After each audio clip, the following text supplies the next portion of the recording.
अरे संत भगवान, भगवान ना करे कि हमारे दुश्मन का भी जो हाल आज मेरा है, न तो मेरे कोई पुत्र है ना कोई पुत्री है, तो भगवान किसी हमारे दुश्मन बैरी का भी ना करे कि उसके कोई संतान ना हो। क्योंकि जिस घर में संतान नहीं होती है ना, वो घर शमशान के भांति होता है, उस घर में खुशियां नहीं होती हैं। तो हे नारद जी और संत से बड़ा प्रार्थना करने अनुनय विनय कर रहे हैं, उनसे प्रार्थना कर रहे हैं कि कुछ ऐसी कृपा कर दो कि हमारे एक संतान हो जाए। सुनता हूँ जो पापी अपने जीवन में पुत्र न पाते हैं, वो स्वयं नरक में जाते हैं और पुरखों को भी ले जाते हैं। मैंने सुना है कि जिसके कोई संतान पुत्र या पुत्रनी होती है, उसके पूर्वज भी, उनके पूर्वजों का मोक्ष नहीं होता है और उनकी मुक्ति नहीं होती है, और वह घर शमशान घाट के भांति होता है जिनके घर में पुत्र या पुत्री होते हैं। क्योंकि एक संत बड़ा ही भाव देते हैं कि पति बिन सोनी मांग है, पुत्र बिन घर है सोना, दो मुक्ति के द्वार हैं, दो बिन है दुख दूना। स्त्री कितनी भी सुंदर हो, अगर उसके मांग में सिंदूर ना हो ना, तो वह उस स्त्री की जो शोभा सुंदरता है वो क्षीण हो जाती है, कम फीकी पड़ जाती है। एक स्त्री की शोभा उसके मांग से सिंदूर से होती है, तो स्त्री कितनी भी कुरूपवान हो, उसके चेहरे की आभा कांति अलग ही गुलाब की गलियों की तरह उनकी कांति खिलती है। और जहाँ पुत्र नहीं होते हैं वो घर में किलकारियां नहीं गूंजती हैं, वह घर में कभी शांति नहीं हो सकती। आए दिन कुछ न कुछ कष्ट, पीड़ा, विपत्ति, संकट, दुख दूर बने रहते हैं वहां पर। तो इस प्रकार से कभी दुश्मन का भी ये हाल ना हो जो आज हमारा है। मुंचा ज्ञानम प्रजारूपम बलिष्ठा कर्मणो गति, विवेकम तो क्षमा साध्य व्यज संसार वासना।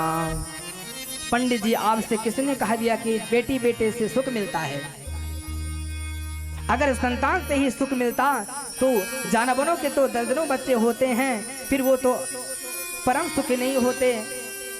सन्यासी बोले, महाराज किसने भ्रम में भटकाया है? उद्धार और स्वर्ग का द्वार बेटा किसने बता दिया है? उद्धार का तो मार्ग केवल भक्ति ही है। राजा सागर के तो 60,000 पुत्र थे, क्या उनको शांति मिली? नहीं मिली ना, तो आपको शांति कहां मिल सकती है? आदमी में अगर आदमी की तरह आदमियत न हो तो क्या करे? देने वाले ने जग को है सब कुछ दिया, पाने वाले न पाए तो वो क्या करे? भगवान ने हम आप सबको मानव बना दिया, इंसान बना दिया। अगर हमारे और आपके अंदर इंसानियत नहीं है ना, तो यह मानव देह धारण करने का कोई मतलब ही नहीं है। जब हमारे यह शरीर किसी के पर दूसरे के कार्य में नहीं आ सकता, तो फिर इस शरीर का तो धिक्कार है।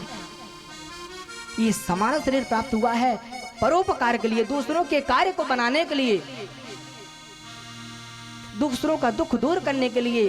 तो जितना हो सके अपने तन से, मन से, धन से असहायों की सहायता करनी चाहिए। अकल दे सकल दे, दे दिया कुल जहां, मुंह में दे दे रसीले से प्यारी जुबान। हर तरीका सलीका आदमी का दिया, समझ में न आए तो वो क्या करे? देने वाले ने जग को है सब कुछ दिया, पाने वाला न पाए तो वो क्या करे? अरे भगवान ने सुंदर शक्ल दे दी है, सुंदर शरीर बना दिया है, और शरीर में सुंदर प्यारी सी मीठी सी जीवा रसना प्रदान कर दिया है कि इस रसना से अगर किसी को कटु शब्द बोलो तो ऐसी बोलो कि आप पर वो मोहित हो जाए।